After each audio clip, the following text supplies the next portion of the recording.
Na verdade, eu e a minha mãe ficamos morando sozinha, nós duas, né? E ela também sofreu muito. Então eu também vi o sofrimento dela, sabe? Somente ali comigo, meus irmãos já casados, né?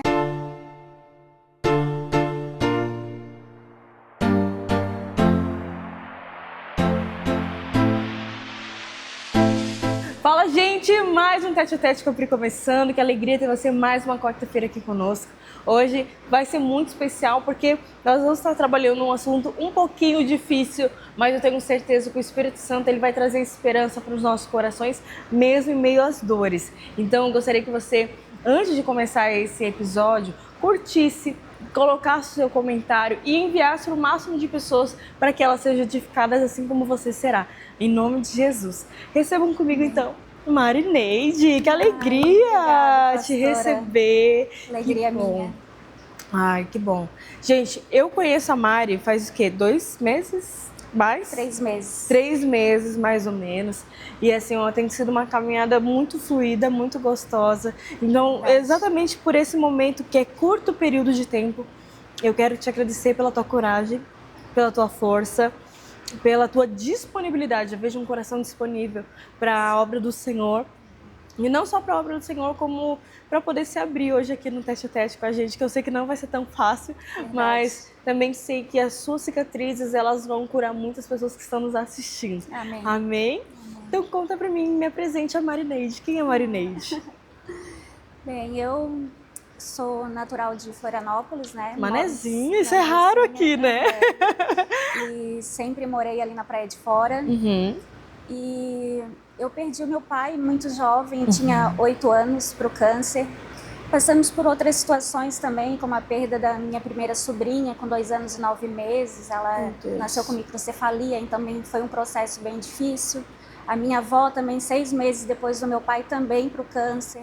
Então, assim, eu cresci vendo tudo aquilo, perdendo as pessoas mais importantes na minha vida. Meu Deus. E como criança ali, quietinha, sem poder fazer nada, só assistindo, né? Porque muitas pessoas acham que a criança, ela não entende, mas ela presta atenção em tudo. E isso, acho que afeta muito a vida. Eu tinha quantos anos quando tu perdeu seu pai, só pra eu entender? 8 anos. 8 anos. Isso. Com 8 perdeu o pai, então logo em seguida já 9 anos a avó. Não, foi 6 meses depois a avó. Meu Deus do céu, no mesmo ano. Meu Deus, que forte. Exatamente. Então até mesmo a minha mãe foi um exemplo de força. Porque se ela passou por tudo aquilo, eu também ia conseguir passar.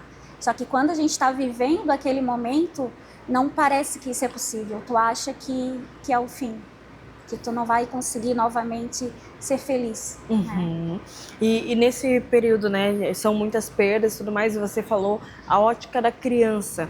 Como foi para você agora crescer, e é bem na época que tem logo seguido uma transição para adolescência, né? Sim. Como foi crescer sem uma figura paterna? Ou teve alguém que você se espelhou, teve uma admiração? Como que foi essa trajetória? Na verdade, eu e a minha mãe ficamos morando sozinha, nós duas, né? E ela também sofreu muito. Então eu também vi o sofrimento dela, sabe? Somente ali comigo, meus irmãos já casados, né? E teve pessoas como meu cunhado, é um exemplo de vida para mim até hoje. Meu irmão também, eu amo demais. Mas o meu cunhado até hoje ele tem meio esse papel de pai, sabe? Mas eu respeito muito, tudo que eu preciso é a ele que eu recorro, porque eu sei que ali eu posso confiar. Ah, que bom, né? Porque realmente numa fase de adolescência, principalmente a mulher, a menina, ela precisa de palavras de afirmação do seu pai, né? Exatamente. E às vezes, por não ter, muitas coisas ficam disfuncionais de certa forma na nossa segurança, do jeito que a gente se enxerga, autoimagem, enfim, N coisas, né? Então, é por isso que eu fiz essa pergunta, porque eu te vejo uma mulher muito forte, eu te vejo uma mulher muito posicionada. E aí, não tendo pai, como que foi isso aí, né? Então, tipo, às vezes dá essa dúvida. Mas agora me conta ali, a partir desse sofrimento da sua mãe, como que foi a superação desse luto, porque não é tão fácil, né? Ah, foi vó, parte de pai. Parte da mãe. Parte A da mãe mãe. dela. Então, ela teve uma perda Perdeu muito... o marido e a mãe em Deus. poucos meses. E o pai foi um processo de 4 meses só de doença, foi muito rápido também. Muito rápido. Então imagina, ela perdendo agora o seu porto seguro, que é o seu esposo, e logo em seguida a mãe. Meu Deus. A gente tem coisas que a gente não consegue mensurar, não né? Consegue. E quem sabe você tá na sua casa e diz assim, eu também passei por muitas dores, também passei por muitos sofrimentos e não consigo enxergar Deus. Em meio a esse processo, quero falar para você que nós, inclusive a Igreja Compaixão, ela sempre bate nessa tecla da cosmovisão cristã. Pastora, por que cosmovisão cristã? Porque ali a gente consegue interpretar o mundo como nós vivemos hoje. O porquê que crianças passam fome na África, o porquê que as pessoas sofrem, o porquê que Deus não se manifesta ali e tira a gente da dor, né? Eu acho que às vezes essa é a maior pergunta. Por que Deus deixou eu passar por isso? Eu vejo muitas pessoas se internalizando nessa situação e culpando Deus, muitas vezes, por essa situação. E eu quero dizer para você que Deus criou o mundo, existe a criação, queda e redenção. A criação, Deus criou um mundo maravilhoso, do jeito que era para ser, com os princípios, com os sonhos dele para nós. Aí vem um homem e ele se rebela contra Deus.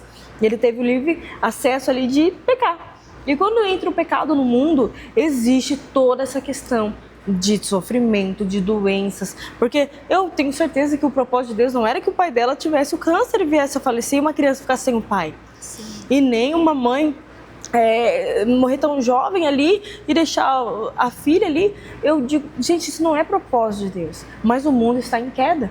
Nós vivemos em um mundo de queda. Por que as crianças, então, passam fome na África? Porque existem muitas pessoas que são avarentas, são pessoas que não dividem as suas riquezas, querem tudo para si por causa do poder, por causa da questão, né, de status. Então, existem muitas coisas que Deus deu poder ao homem para governar a terra. E por falta de sabedoria nossa, como homens, mulheres, existe o mal no mundo. Mas, o que a gente espera? Que um dia venha a redenção.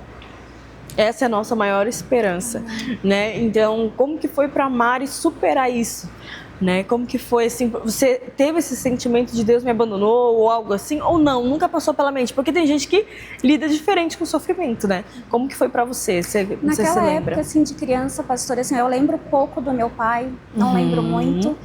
E eu acho que era muito jovem para isso, né? Mas, assim, é como eu disse, eu cresci em meio àquele sofrimento. E depois a minha mãe sofreu muito. Então, acho que foi um longo período, sabe? Mas com relação a Deus, assim, eu não me recordo, assim, se existiu uma revolta ou não. Eu acho que não. Eu acho que não. E você já vem de um berço cristão, ou não? Da religião católica. Cristã, sim. Isso, sim. Nasci no berço católico. Inclusive fui batizada, fui crismada, meu pai era muito todos os processos na igreja, casamento também foi. Seu casamento também foi na igreja católica? Foi na igreja católica, sim. E como que foi para você encontrar um esposo? Me conta aí agora essa parte. Na verdade, assim, nós éramos amigos, né? Morávamos no mesmo bairro. E pra mim, eu nunca imaginei ter um relacionamento com ele. Pra mim, ele era meu amigão, né? Só que ele colocou na cabeça que a pessoa da vida dele seria eu. E não desistiu, sabe? Foi persistente até o fim. Foi persistente. Enquanto ele não conseguiu, ele não descansou. E realmente, né? A gente começou a namorar. Eu não gostava dele ainda, mas pelo respeito, não ter coragem de dizer não pra uma pessoa que eu sabia que era tão especial, né? Uma pessoa tão boa. E o amor aconteceu, com 9 meses a gente já estava noivos e daí foi depois do casamento, exatamente, já estava apaixonada. Viu só? Então você que às vezes tem uma amiga e fica de olho. A gente acha que o amor tem que acontecer primeiro, né? Mas não, verdade. Também no meu caso foi diferente, ele me amava e eu não. Mas depois de conhecê-lo ainda mais, não teve como não amar aquele ser humano. E é tão interessante isso, porque, tipo, quando a gente tem essa cumplicidade, eu vou usar essa palavra da cumplicidade, ela deixa a vida mais leve, né? Tipo, não é aquela coisa, tipo, o amor acabou. Não existe amor acabou. A gente, né, vai se reinventando, a gente vai se descobrindo novamente. É uma decisão, né? O amor é uma decisão. Amar, respeitar. Exatamente. Então, tipo assim, isso é muito legal, porque existe um tempo da vida que daí você vai ter filhos, vai ser o curso normal da vida ali, né? E aí daqui a pouco o filho vai embora da casa e aí, quem vai sobrar? Só vocês dois. Então a cumplicidade, ela precisa ser acima de todas as coisas, né? Para que isso não venha atrapalhar.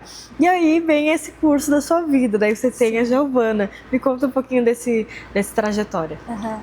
A Giovana, a gente teve ela 2 anos depois do casamento. A gente quis ter, né? A gente realmente resolveu ter.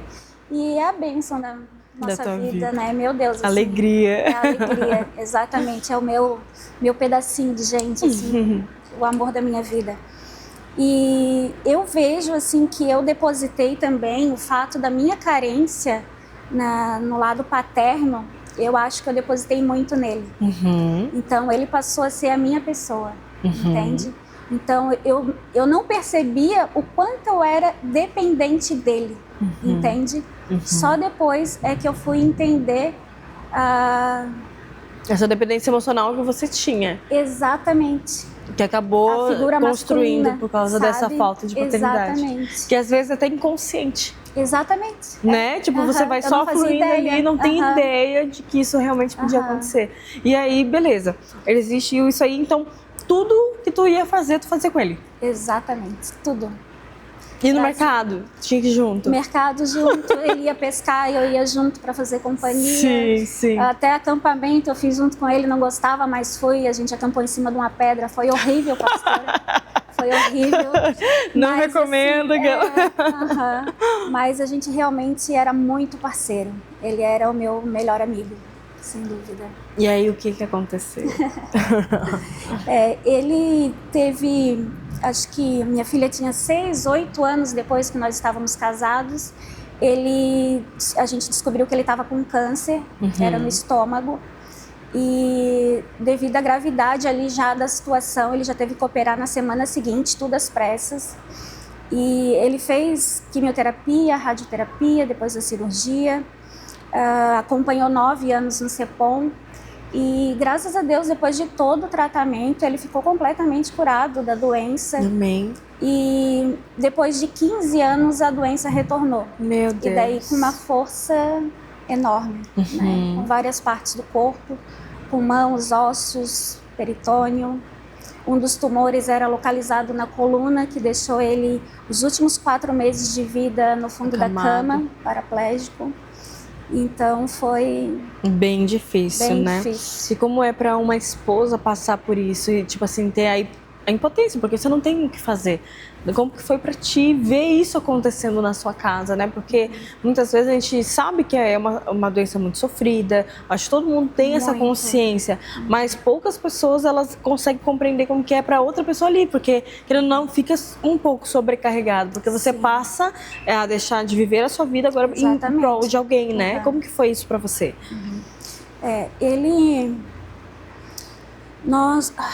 Não tem problema, eu sei que é difícil. Ai, Jesus. A gente decidiu desde o início levar tudo da forma mais leve possível. Então, a gente acordava todo dia e fazia o que tinha que ser feito.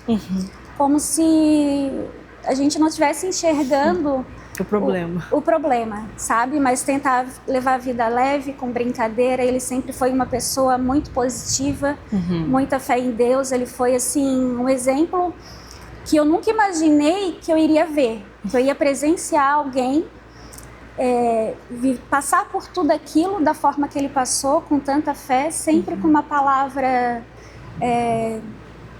de fé. Incentivo. Exatamente. As pessoas às vezes dizem, eu não tenho coragem de visitá-lo porque eu não vou conseguir ver ele assim.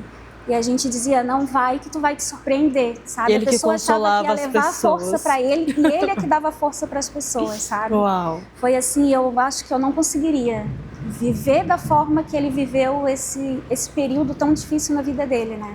E mesmo assim com um brilho nos olhos. Com um brilho nos olhos, sempre uma palavra de conforto e uma pessoa incrível, assim. E tu que vivia com ele, você acha que ele tinha medo dessa morte ou não? Como é que era? Não. Não? Ele não temia? Não.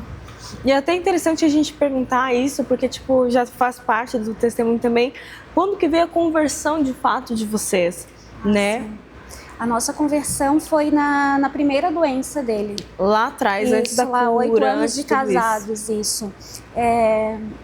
Quando a gente descobriu que estava doente, a gente conversou com uma amiga que era cristã da igreja evangélica. E ela perguntou se ela poderia apresentar a sogra dela, que gostaria que ela poderia dar uma palavra para a gente. E ali a gente começou a fazer encontros, ela começou a passar a palavra, a gente veio a conhecer Jesus de fato, aceitamos Jesus, né? E ali a gente começou a fazer estudos bíblicos com esse casal, acho que por 8 anos mais ou menos. Foram pessoas também muito importantes nesse processo, mas não frequentávamos igreja. Eles tinham esse pensamento, né? Que igreja éramos nós e que não... Entendi, não precisava ter a comunidade. Isso, a vida deles era assim, né? E depois a gente veio a frequentar a igreja também do pai dessa moça que nos apresentou, dessa amiga, por algum período. Depois essa igreja fechou e mais pra frente a gente frequentou uma outra. E essa igreja a gente saiu muito decepcionado com as pessoas, não com Deus, mas com as pessoas. A gente foi muito machucado. E esses machucados, essas feridas te impediram de continuar na caminhada cristã? Como é que foi para ti? A fé sempre foi a mesma. Para mim, Deus nunca mudou por conta disso. Mas você continuou frequentando? Frequentando, não. Não. Lugar nenhum. Daí você virou aquela primeira parte de eu sou a igreja. Exatamente. Sem a igreja novamente, pela péssima experiência que a gente teve. Entendi. Né? Mas é tão interessante tu falar isso, porque assim, ó, hoje, depois que a igreja Compaixão nasceu, muitas pessoas começaram a vir, pessoas novas convertidas e tudo mais, né? E as pessoas novas convertidas é maravilhoso, por quê? Porque você vê toda a trajetória dela, você já coloca aquilo que é de fato o reino de Deus, ela vem crescendo na cultura já do evangelho, né? Mas quando a pessoa ela vem de outros lugares, assim, a gente vê que elas vêm muito machucadas, muito feridas por palavras, por atitudes, por extorsões, por distorção do evangelho também, que muitas vezes vai em benefício próprio, e é onde quem sabe você está assistindo e você, quem sabe, passou por alguma decepção na igreja. Eu quero dizer para você assim, ó, por mais que a igreja somos nós, de fato, nós somos hoje o templo do Espírito Santo. A comunhão, ela não é amizade. A comunhão, ela não é, opcional. A gente costuma dizer que a comunhão, ela é uma disciplina espiritual. Então, se você vai ler a Bíblia o tempo todo, a igreja de Atos, a igreja primitiva, eles se reuniam juntos. E quando eles estavam juntos em unidade, o Espírito Santo estava ali sobre eles. Então, a igreja local é literalmente o local onde você tem o abastecimento, você tem a força, o fortalecimento ali, um tá caído, o outro vai lá levantar. É tão importante essa parte da comunhão. Então, quando vier qualquer tipo de doutrina dizendo que você, a igreja, não precisa de comunidade, não precisa de comunhão, cuidado, isso é muito perigoso. Que em nome de Jesus você não caia numa cilada como essa, para que você, em nome de Jesus, possa ver todos os seus projetos, todos os sonhos de Deus para a tua vida. E eu vou falar mais uma coisa, é na comunhão que você vai ver os defeitos das pessoas. Esteja preparado para ser traído, para ser machucado, para falarem mal de você. E você vai passar por coisas muito difíceis na comunhão. Isso é fato. Não vou te florear como se fosse a comunhão é algo perfeito. Não é, sabe por quê? Porque é feito de pessoas. Mas na comunhão também vai ser as tuas maiores alegrias. Ali é onde você vai partir o pão, é onde você às vezes precisa de ajuda e você é ajudado, ou você pode prestar ajuda. É na comunhão que você tem um momento de mesa, de crescimento, de discipulado.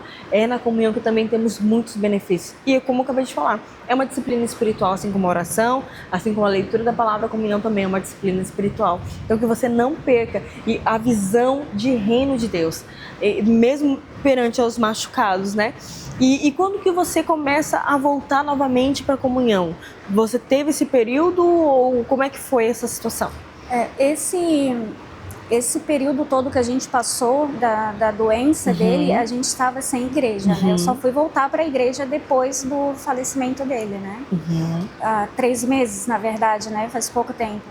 Mas assim, nós sempre fomos muito conectados com Deus da mesma forma, independente de estar numa igreja, em 4 paredes ou não, né? Sempre ali obedientes a Deus, fazendo a vontade de Deus, nunca distante disso, sabe?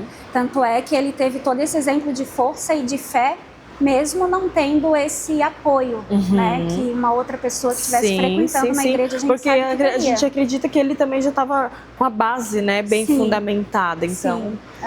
Amém. Tanto é, pastor, assim, ó, que numa das noites, assim, nosso último período, vamos dizer assim, né? Porque o dia era tão corrido para mim, eu tinha tantos afazeres, que às vezes a gente não conseguia nem, apesar de estar sempre junto, eu estava sempre ocupada, né?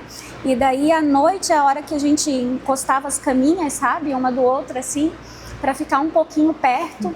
E daí um dia eu comecei a chorar abraçada com ele, daí ele disse: eu tento passar para ti a minha paz, mas eu tô vendo que eu não tô conseguindo. Eu disse para ele: mas eu quero que tu me entenda, né? Eu não quero te perder, e eu tô te perdendo. Aí ele disse: eu te entendo. Então a conversa acabou ali mesmo, sabe? Mas assim, para ele estava tudo bem, ele sabia que ele ia para um lugar melhor, ele sabia que ele ia encontrar o pai. E a única preocupação dele era deixar eu e a filha, só isso. O mais, ele sabia que tudo ia ficar bem, sabe? E teve uma outra situação também, que eu estava dando banho nele e ele começou a chorar. Foi a única vez que eu vi ele chorar. Aí eu perguntei para ele por que ele estava chorando. Aí ele me disse que não sabia por quanto tempo que eu ia suportar aquilo ali. Aí eu dei um beijo nele e falei para ele que o que Deus tinha mandado, o que ele ia passar, não tinha vindo só para ele, tinha vindo para mim também. Porque nós dois éramos um. E tudo que ele passasse, eu ia passar junto e eu ia fazer o meu melhor. E eu jamais ia deixar ele sozinho em nenhum momento, que ele não precisasse se preocupar com isso. Que ele podia ficar em paz e tranquilo.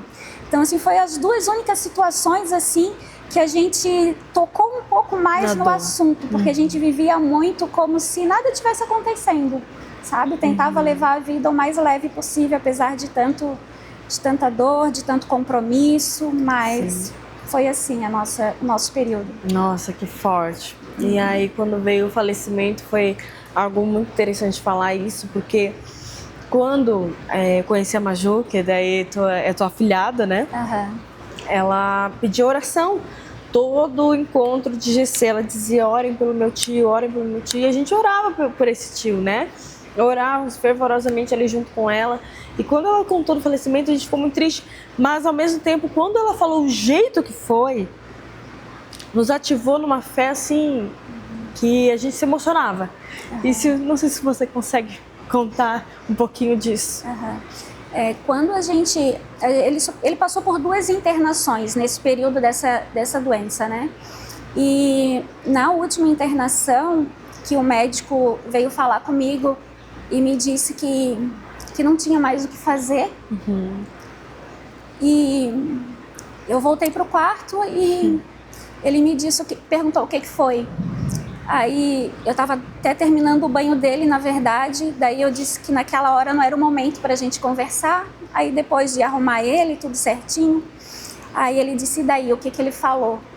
Aí eu disse: as notícias não são boas. Tu quer saber mesmo assim? Ele disse: eu quero. Eu disse: não tem mais o que fazer.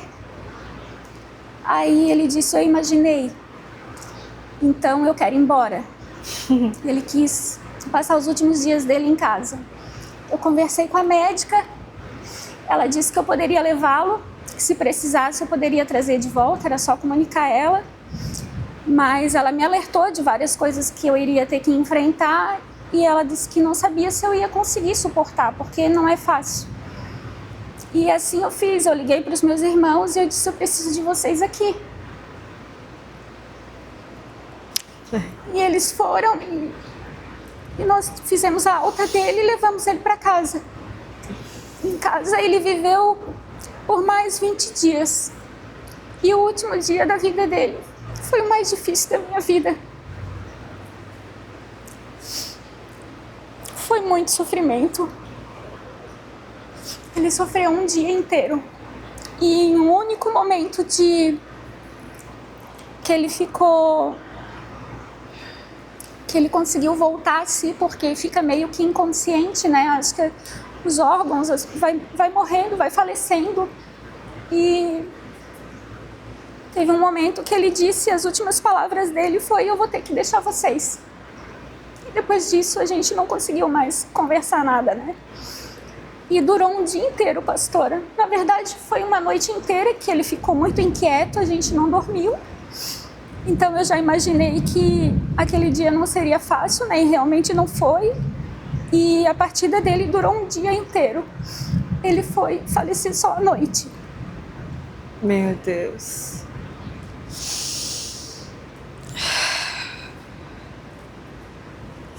E a família toda junta.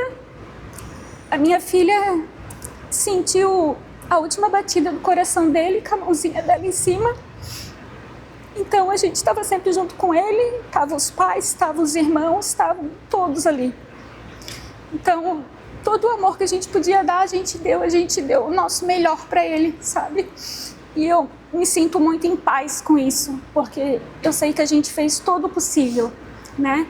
Mas essa era a vontade de Deus e a gente tinha que aceitar, né? Porque é Deus que nos dá e é Deus que tira, né? Então, por mais que fosse difícil, nós temos que aceitar. E até porque eu penso assim, a vida era dele e ele aceitou, né? Então, quem somos nós, né? Por mais que eu amava, a vida não era minha, né? Então, se ele aceitou a morte, eu tinha que aceitar também. Só que, como eu falei aquele dia, não significava que nós não fôssemos sofrer, né? É quase impossível, a saudade, ela fica, né? Exatamente. Principalmente uma pessoa tão presente na vida. E mesmo que a gente veja a pessoa doente, saiba que existe uma doença, a gente sempre fica na esperança da melhora. É porque a gente nunca está preparado para perder. Não. Né? Então, o ser humano ele não foi feito para perder, só porque nós somos feitos eternos. O Senhor nos fez eternos, né? Então, eu vejo assim que quem está passando por um momento de luto, um momento de tristeza, um momento de perda, a dica que eu digo é: tenha esperança em Cristo. Hoje a nossa maior esperança é que o esposo da Mari não está morto, ele está dormindo com o Senhor, está lá com o Senhor esperando o dia do juízo, onde o Senhor vai julgar todos os povos e logo ele ressuscitará junto com Jesus. Essa é a nossa maior esperança, porque se nós não tivermos essa esperança, a vida realmente é muito dura. Exatamente. A vida é muito dura. Ah, pastora, mas então por que o cristão não acredita em reencarnações, né? Ou algo assim? Exatamente por isso, porque nós somos eternos, somos únicos. E um dia nós ressuscitaremos com o Senhor. Essa é a promessa de Jesus sobre as nossas vidas, né? E eu vi assim a Mari vindo para a comunhão a partir disso, depois, né, de um tempo, claro que existe o período da caverna, onde a gente não quer sair, mas agora eu quero que tu me conte rapidamente, que a gente já está indo para o final, que passa muito rápido, eu te falei, né? Mas agora, como que nasce a nova Mari? Essa mulher que, quem sabe, era dependente do seu marido de ir no mercado, de ir em todos os lugares. Como que agora nasce essa nova Mari? Gostaria que você me contasse um pouquinho. Assim, no primeiro período, eu não posso deixar de falar que a minha família foi fundamental. Tanto no processo, porque eles sempre foram muito presentes, como também depois do falecimento, a minha irmã e o meu cunhado estavam sempre ali comigo, me tirando da cama, me chamando também para ir no mercado com ele, para resolver também as situações que tinham que ser resolvidas, né? E depois disso, eu fiquei, foram 1 ano e 4 meses de luto. Eu fiquei 2 meses ainda morando com a mãe, como ele estava doente e ficou acamado, a minha casa no 2º piso, a gente teve que morar com ela. E eu fiquei com pena de deixar ela, porque ela ia ficar com o ninho dela também vazio e estava muito tumultuado, né? Tinha sempre muita gente. Mas 2 meses depois, a minha irmã disse: não, vai para tua casa, tu tens que seguir a tua vida, a mãe vai seguir a vida dela também, né? E a sua filha continuou morando contigo? Morando comigo. E hoje ela tá casada, né? Então eu tô literalmente também teve o ninho vazio. Eu dei muito apoio para ela para isso, porque era o sonho dela. E eu acho que ela tinha que dar continuidade à vida dela. Não precisa ter peso. Exatamente. Então eu sempre dei essa força para ela. E por mais que a família é sempre muito presente, tem aquele momento que tu tá em casa, que tu tá sozinha e que tu só chora. Tu não quer levantar da cama, tu não quer levantar do sofá, tu não quer sair. E passar a fazer as coisas que eu só fazia com ele, sozinha, foram muito difíceis para mim. Foi uma luta muito grande. Coisas que para muitas pessoas é comum, é simples, para mim foi muito difícil.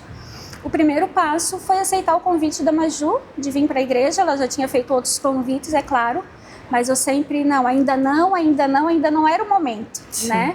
Até que realmente eu disse, não, agora eu vou. E quando eu decido, né? Eu falei pra pastora. Glória a Deus. E tanto é que até hoje eu não falto um culto. É verdade. Meu Deus, assim, podia ter mais que eu viria. Exatamente. E os primeiros cultos foram muito difíceis, porque foram só de choro. Do início ao fim. Foi a choro cura, de né, dor, assim, de acontecendo. paixão, sabe? Onde eu desabafei tudo pro Senhor, todas as minhas dores, e Ele foi me curando, sabe? Isso levou um mês, eu acho, esse processo. Foi 4 cultos, se eu não estou enganada. Aí veio a mudança para a igreja aqui, e parece que ali o meu choro cessou. Porque daí virou sabe? uma página também, não só na Exatamente. vida da igreja, mas na sua. Que lindo, uau. Meu choro cessou e eu comecei a me entregar para Cristo e pedir que Ele tomasse toda a direção da minha vida, e que agora eu só queria servir ao Senhor, fazer a vontade dEle e cuidar de mim também. Depois eu fui perceber que eu também precisei fazer isso, porque ele era o meu maior incentivador, o meu marido, ele sempre me incentivou a tudo. E eu não tinha mais isso. Então eu mesma ia ter que cuidar de mim, ia ter que me incentivar. Então eu comecei a fazer caminhadas, depois comecei a academia, e nesse dia da academia foi a virada de chave, né? Porque eu fui com muita ansiedade, nunca gostei de academia, de exercício físico, esporte. Mas eu digo, eu precisava fazer algo, eu precisava preencher meu tempo, né? Com Muito coisas importante. úteis, né? Sim. E daí, quando eu saí de lá, que saiu todo aquele peso, todo aquele nervosismo, e eu vi que eu consegui, eu entrei no meu carro e chorei por 1h30. Uau! 1h30, sabe? Mas um choro de gratidão a Deus por Ele ter me dado a força que eu precisava, entende? Porque eu sozinha não conseguia. Tudo que eu tenho feito tá aqui hoje. Amém. Tudo é pelo Senhor, por gratidão a Ele, por tudo que Ele fez na minha vida. Só por isso eu testemunho, porque Ele merece honra e glória, e eu tenho que dar isso a Ele. Amém. Entende? Então, para mim, é tudo que eu quero. É que o Senhor me use e faça na minha vida o que Ele tiver vontade. Aleluia, eu creio nisso. E hoje o texto que ela separou está lá em Filipenses, capítulo 4, versículo 13, que é muito conhecido de muitos de vocês, que diz: tudo posso naquele que me fortalece. Por que esse texto? Esse texto, ele é curto, mas ele é tão precioso, tão profundo, né? E quando Paulo escreveu isso, ele estava preso, né? Então, imagino que ele não estava passando naquela prisão, não tem nem como imaginar mesmo, né? E se ele foi capaz de dizer isso, tudo posso naquele que fortalece, a gente entende que quem fortalece é o Senhor, né? E com o Senhor tudo eu posso, mas eu creio que não é tudo eu posso conquistar, eu creio do jeito que que eu quero, das minhas vontades, né? Exatamente. Perfeito. É tudo eu posso suportar, tudo eu posso passar. Com o Senhor, tudo eu vou conseguir superar, entende? Por mais que eu não veja saída, mas a saída existe, só que a gente tem que se entregar, né, para que Deus possa fazer a obra na nossa vida. Amém. Glória a Deus. E deixa eu falar para você, no culto da virada, a Mari contou seu testemunho, né? E quando ela contou que após seu esposo ter falecido, ela não sabia nem para onde ir, porque ela tinha essa dependência muito grande de seu esposo. Muitas mulheres me procuraram logo em seguida do culto, dizendo assim: pastora, eu ainda estou casada, eu tenho essa pessoa junto comigo e eu ainda não consigo fazer nada sozinha. Eu sou igual a ela. Eu tinha isso também, mas eu não quero esperar perder para poder aprender a me cuidar, a ter esse meu momento. E eu quero dizer para você isso. Tem o seu tempo. E é uma coisa muito interessante de falar isso, porque muitas vezes a gente espera que o marido ele supra uma carência nossa de amizades, porque a mulher ela é muito plural nesse sentido, né? Tanto é que historicamente a mulher ela ficava com tias, com a mãe, eram muitas irmãs, era muita gente sempre. Então ela falava com as tias, com as irmãs, com as filhas, todo mundo. Quando chegava o marido, ele era o marido, acabou, e é isso. Então, gente, às vezes, essa carência que tu tá depositando no teu marido, esse é um peso que não é dele. Por favor, tenha amigas de Jesus. Se você não tem, peça ao Senhor. Senhor, me dá amigas de Jesus. Participe da comunhão da igreja. Tenha um FP, um pequeno grupo, onde você pode ter a comunhão. Gente, isso é tão maravilhoso. E eu digo para vocês, a comunhão é uma das chaves e uma das dicas para que você que está de luto, né, possa vencer juntos. Nós somos mais fortes. Que no nome de Jesus você possa ter a esperança colocada no Espírito Santo, e seja assim como a Mari. Hoje Jesus é o marido dela, né? Porque Jesus, ele é o marido das viúvas, e Deus, ele não vai te desamparar, ao contrário, ele vai continuar te fortalecendo para que você possa seguir sua vida com leveza, com amor, assim como sempre foi seu casamento também. Eu creio. Né? Mas eu sei que o tempo certo ele vai chegar para você desabrochar novamente para aquilo que o Senhor tem para ti, né? Amém. E eu quero agradecer você que estava assistindo até agora, quero agradecer os nossos patrocinadores, a unha da Kellen, que ela faz a minha unha, cabelo da Tayana, cílio do Lash Boss. Gente, que alegria ter mulheres que investem em outras mulheres. Eu sou muito grata por vocês e todos os demais patrocinadores que fazem essa obra acontecer. Que Deus abençoe você e até o próximo Tete a Tete.